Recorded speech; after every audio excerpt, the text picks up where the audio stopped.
This is Living Catholic with Father Don Wolf. This show deals with living the Catholic faith in our time, discovering God's presence in our lives, and finding hope in His Word. And now, your host, Father Don Wolf. Welcome, Oklahoma, to Living Catholic. I'm Father Don Wolf, pastor of Sacred Heart Parish and rector of the Shrine of Blessed Stanley Rother. Recently, I was asked to provide some commentary on the Eucharistic revival. When I asked for a little clearer notion of what was asked for, the direction I got was Eucharistic Revival 2.0 in a few words. Well, I'm not so good at a few words, so I thought it might be interesting to spend some time reflecting on where we go with the impulse to revive our understanding of and participation in the sacramental life and the gift of the Eucharist in our lives. As we all know, the American bishops were disturbed about polls indicating that so many of our people are unclear about our belief concerning the real presence of Christ in the Eucharist. When asked, a good number of Catholics describe the Eucharist as a symbol of Jesus' presence, or perhaps just a memorial of what happened at the Last Supper. These were their notions of how to answer, when the correct answer is, of course, the Eucharist is the body and blood of Christ. If something so central to this sacramental life of the Church is misunderstood, then the benefits of and the experience we have of the Eucharist is not only blunted, but astray. In response, the bishops thought it best to refocus their energies in their dioceses on teaching the true gift of the Eucharistic presence and inviting all believers into a more profound encounter with the real presence of Christ among us. Thus, we have the Eucharistic revival. But we all know this renewal of belief and practice has to be something more than a vocabulary test. That is, we're not content to end our efforts simply because we've taught people how to respond to a specific question with a specific answer. That's no more satisfying to the life of faith than it is satisfying to learn in the 5th grade how to spell through and thorough. It's an interesting artifact of what we need to know, but it's not going to change anybody's life. The ultimate reason for the revival is that our lives of faith and our practice of the presence of God will deepen and become more meaningful. As in all teaching, we want the information to be part of the matrix of understanding and practice. Unless we practice the presence of Christ, simply knowing the answer to a question hardly gets us anywhere. The revival is more than Q&A. And we need to begin by noting that our current practice of Eucharistic celebration is not all negative. If you spend some time flitting around on the internet, you might be tempted to believe that all is lost and the life of the Church has somehow ended because of the polling answers people have given. Not only that, the proposals coming out of this mindset are often vacuous and meaningless, interestingly focused on external behavior having almost nothing to do with actual belief. But of course, unless you understand the actual situation, all proposals will be off base. In many cases, the descriptions of the concerns are incomplete at best. They're flat wrong at worst. It's important for us to place ourselves inside of our situation in a more complete way. So the first thing to notice is that we live at a time in our Eucharistic practice of which the dreams of bishops expressed for 1,000 years have begun to be realized. For 1,000 years, 500 years before the Protestant Reformation, bishops have longed for more frequent communion. In dioceses all over the world, pastoral initiatives were launched to encourage the people there to receive communion more often. And for most of these years and in most of these places, those initiatives produced only scant results. People seemed intent on not going to communion often. The impulse was, of course, to make receiving the body and the blood of Christ part of the regular journey of faith. Communion was supposed to be food for the journey through life, not a premium or a reward for the perfection of a life well lived. Rather than reserving the Eucharist for an apex moment of triumph in the moral life or an expression of a particularly extraordinary commitment to the spiritual life, communion was thought of as part of the regular regimen of Christian living, an everyday, or at least an every Sunday experience. It was often this way, or it seemed to be, in the early church, and many bishops longed to see this understanding operative in their dioceses. But often, communion was received only irregularly by most people. The Easter duty of going to confession and receiving the Eucharist during the Easter season was imposed as a way to require Catholics to go to communion at least once a year. This imposition was a response to those who not only thought they shouldn't go to communion often, but for those who were proud to not go to communion, since their abstinence was a sign of their indignity and a sign of their regard for the holiness of the Eucharist. The common practice had come to such a notion that it was thought laudable to honor the real presence by not receiving it. James Thurber once said that you can lean so far over backwards that you fall on your face. In the practice of going to communion, it was often this way. Bishops everywhere wanted to tackle this aberrant notion and substitute the more genial understanding that the Eucharist was given to the faithful to be received, not simply regarded. And this understanding was not reserved to the Middle Ages, although it was an aspect of those times. It was very much a part of my own father's sensibilities. He received communion at most once a month, usually about 6 times a year or something like that. He never missed Mass, not once in his life. The one sole Sunday he didn't go to church was the Sunday before he died, when he was in the hospital recovering from surgery. He was an expression of the spirituality of his time, though.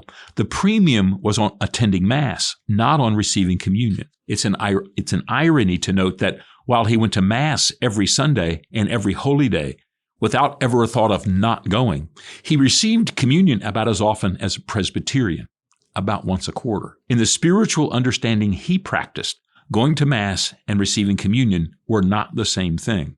It was this gap in common understanding that the bishops of the Church over the years wanted to heal. Going to Mass was supposed to be linked directly and immediately with receiving communion. It was the changes following the Second Vatican Council that closed the gap. Very quickly, the Church worked to link together the reception of communion with the celebration of Mass. It's now common to see most people go up for communion on Sunday morning. Contrast this with a comment that Father Frank Wrigley made to me about the 11 o'clock Mass at the cathedral when he was first ordained in about 1950. At that Mass, although the church was full, the priest didn't even come down from the altar to offer communion to anyone, since there was no one who came forward for communion ever. Partly, this was because the rules for fasting were so extreme. You had to fast from water and food from midnight on if you were to receive communion, which is why there were no Masses after 1 o'clock in the afternoon by church law. And partly, this was because the expectation in the mind of the celebrant and of the people was that communion and Mass were two experiences that were separate from one another. Both the fasting laws as well as the expectations changed. Now, we're in the midst of the realization of what these many bishops over the many centuries longed for. In the mind of everyone at Mass, the norm is that we are to receive the Eucharist. It is, in fact, what we come to do. Yes, it's laudable to attend Mass even if it's not possible to receive the Eucharist. That is, if you have not fasted beforehand, if you're not morally prepared to receive Christ, if you're not in a state of grace, if you're not in communion with the belief and the practice of the Church, etc., etc. But we all expect the sincere Catholic to come to communion as part of the heritage and belief and practice due to him. At least in the U.S., and at least in this very day and time, this has become the expectation and the practice.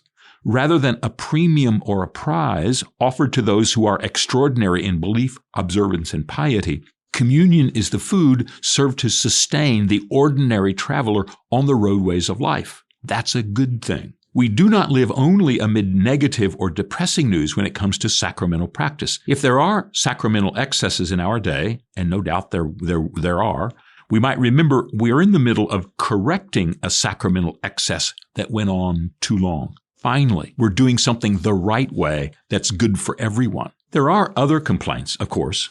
Recently, I read the remarks of a priest who reacted to something he had heard about World Youth Day in Manila in 1995.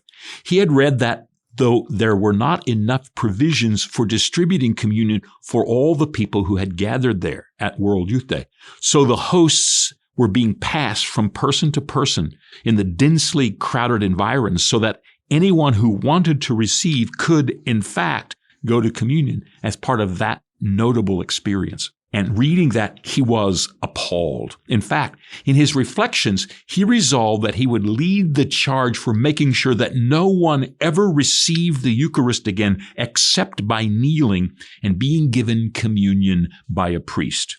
In his mind, it was the only way to preserve the integrity of the real presence. That is, by making sure those who wanted to receive it made the right gestures and adopted the correct posture. At least correct according to his measures. The news for him there at World Youth Day in Manila was all negative. In these reflections, he never once reflected on the fact that he, as an Anglo, was being very highly critical of the organizational measures of non-Anglos. That is to say, his sensibility were offended not only on the sacramental level, but on the levels of practical arrangements. It's fine to be an Anglo, and it's fine to know that better organization can lead to better outcomes, and it's fine to point out, ex post facto, what might have been done better.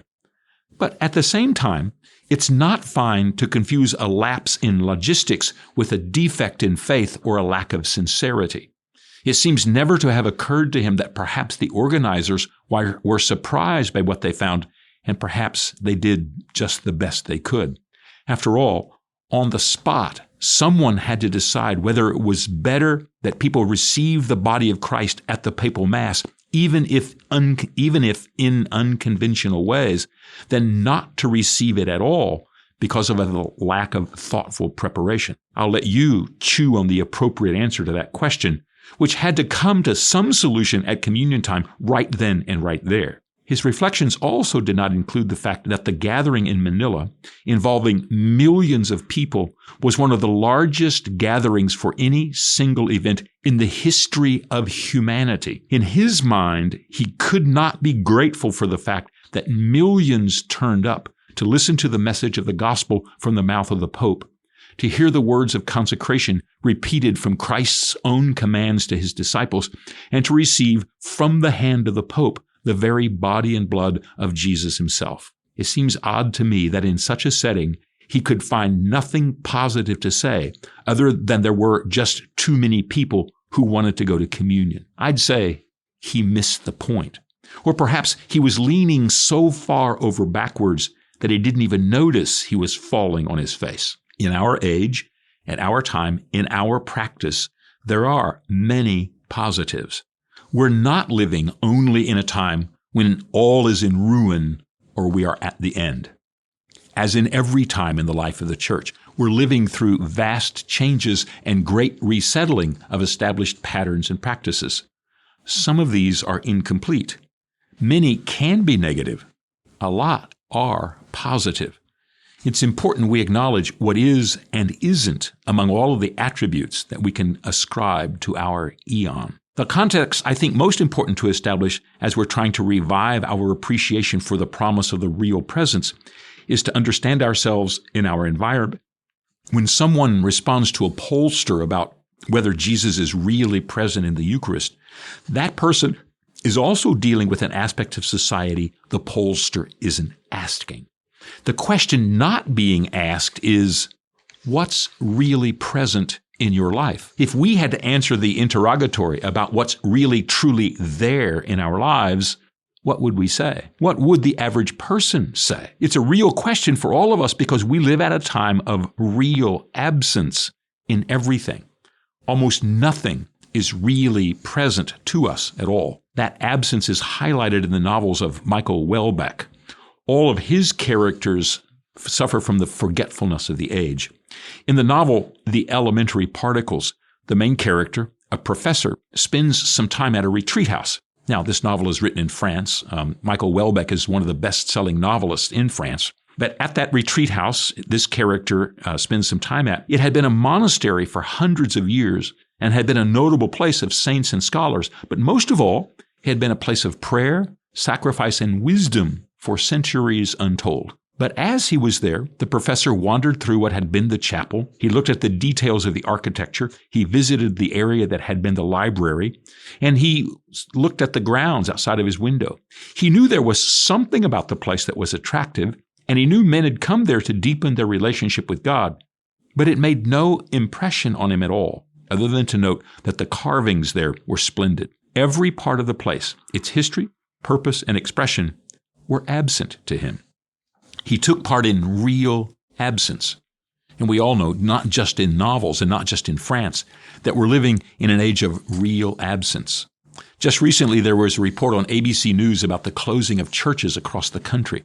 They were focused in their reporting in the northeast part of the U.S., but they included commentaries from other parts of the East Coast. There's a great reconfiguring going on as fewer and fewer people go to church. The greater part of their commentary was directed at the Catholic Diocese in Rochester, New York, because it's undergoing consolidations and downsizing. Also, they focused on the Catholic Church because of the presumption that is always that its parishes are more permanent and a more substantial part of the landscape. But the observations were the same in every example. Fewer people are in church compared to 2 decades ago, much less compared to the 1950s. There's a real absence of folks in the pews. At the same time, absence describes almost every aspect of our society. Marriages fail at record rates because spouses are absent from each other's lives. Rather than defining themselves as a unity, husband and wife move in parallel and encounter the world as a team rather than as a force. All teams are temporary, all team members are ultimately accidental, and all team decisions are revocable. In substance, the difficulty with marriage in our day and time is that at the heart, spouses are absent from each other. That is, when they actually marry. The great signal of coupleship in our age is that man and woman choose not to marry at all and carry their lives together into the future by specifically designating themselves as absent in their commitment to each other. Their lives together are defined by real absence. Most other elements of societal structures go down the same path. Political parties find themselves absent from the concerns of their patrons. What once garnered gigantic turnouts on the local level, as the local candidates closest to the ordinary needs of people listened and sought support, is now lucky if even a few people deign to show up at all. Education that was defined previously in the most direct and face-to-face manner is now shopped about online and indirect.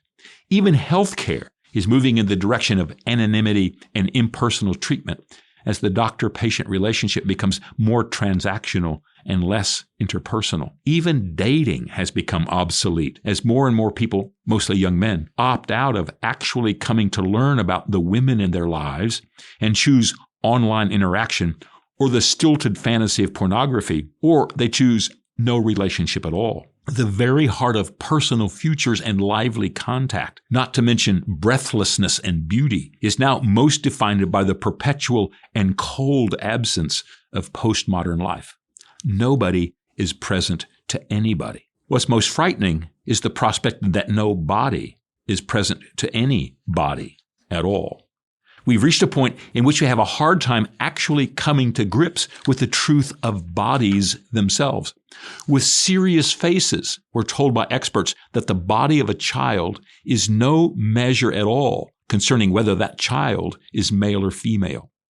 Appointed professionals assure us that it's merely an accident that we understand that certain genitalia are expressive of a category of sexual identification. Bodies, it turns out, we find, don't mean anything specific.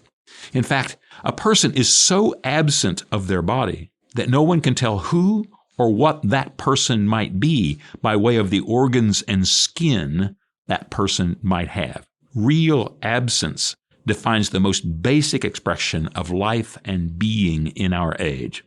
Unless, of course, we're not actually clear about what real is supposed to mean after all.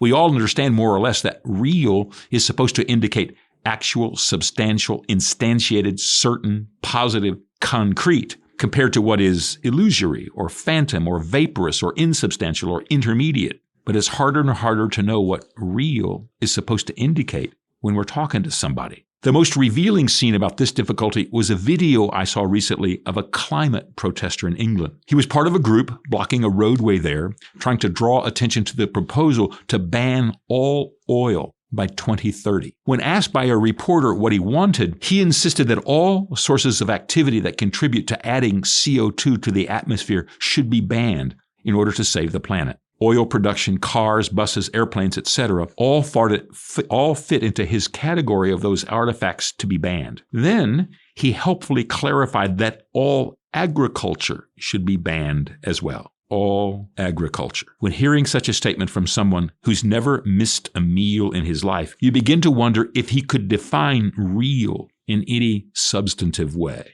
or whether such a thing is no more than a category of words with no referent. Just what does he mean by a real concern or a real suggestion? I wonder. Certainly, we have the right to ask if he believes in reality at all. We can't ignore these truths when asked about real presence. Think of it. When talking to a young person and asking her if the Eucharist is the real body and blood of Christ, when she is unable to define whether her body is a real expression of her own self, we shouldn't be surprised at a confused response. Theology is the sum of intellectual reflection on the experience and expectations of regular humanity. It's not simply the confabulation of strange ideas about God and the Bible. When regular people are having a hard time experiencing the world they inhabit, it's no wonder they might have a hard time coming to terms with the body of Christ. In fact, in our age, were the pollster to ask the random person if she believed in the real presence of Christ in the Eucharist, the person might best respond by clarifying, what do you mean by real? What do you mean by presence? And what do you mean by Christ? Maybe such clarifications have always been the most appropriate response to that particular question in every age. But in our age, it would probably be the most understandable. Real? What do you mean? Body? What's that? Christ? You mean the one mentioned in the Bible? All of those are follow-up questions that would not be out of place at all for anyone who would be approached on the street and queried about his belief. Fortunately, we have resources to address these concerns, as well as examples of how to celebrate the positives of our age and place. If we pay good attention to a number of the encounters the disciples had with Jesus when they themselves were wondering whether he was really the Son of God or was the promised one, the Christ, we can find ways to be the best of our belief to these questions, as well as the best way to address the concerns we share in our confused world. Remember, this is our world. It's the one given to us as the product of our forefathers and their decisions. We don't get to live in the world of our parents or their parents or of the 1st century or of the 15th. Our time is now. As it is now, the real presence of Christ in the Eucharist is to be for us here and now, truly and really present to us amid the ruining and the remodeling of our lives. As we search, we'll find what we need. After all, it is what Jesus promised us in the real presence. Back in just a moment. Welcome back to our final segment, Faith in Verse. We have a poem today called TV Time. It used to be, all that time ago, the programs on TV were there and gone.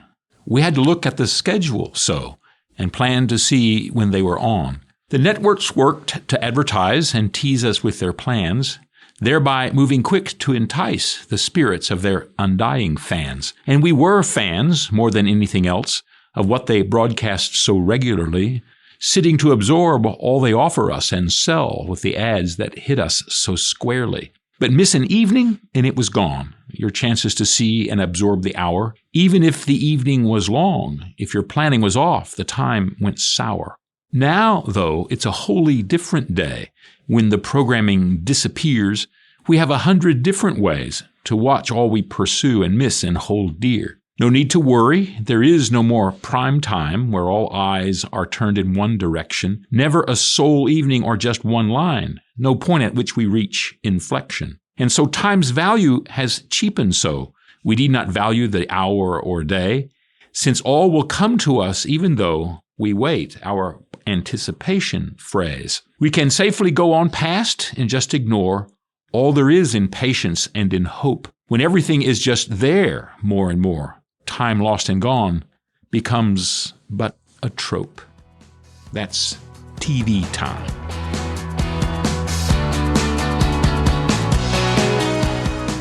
What it means to be living Catholic is to encounter the presence of Christ in our lives in every way. I hope that we can continue to explore that in the weeks to come.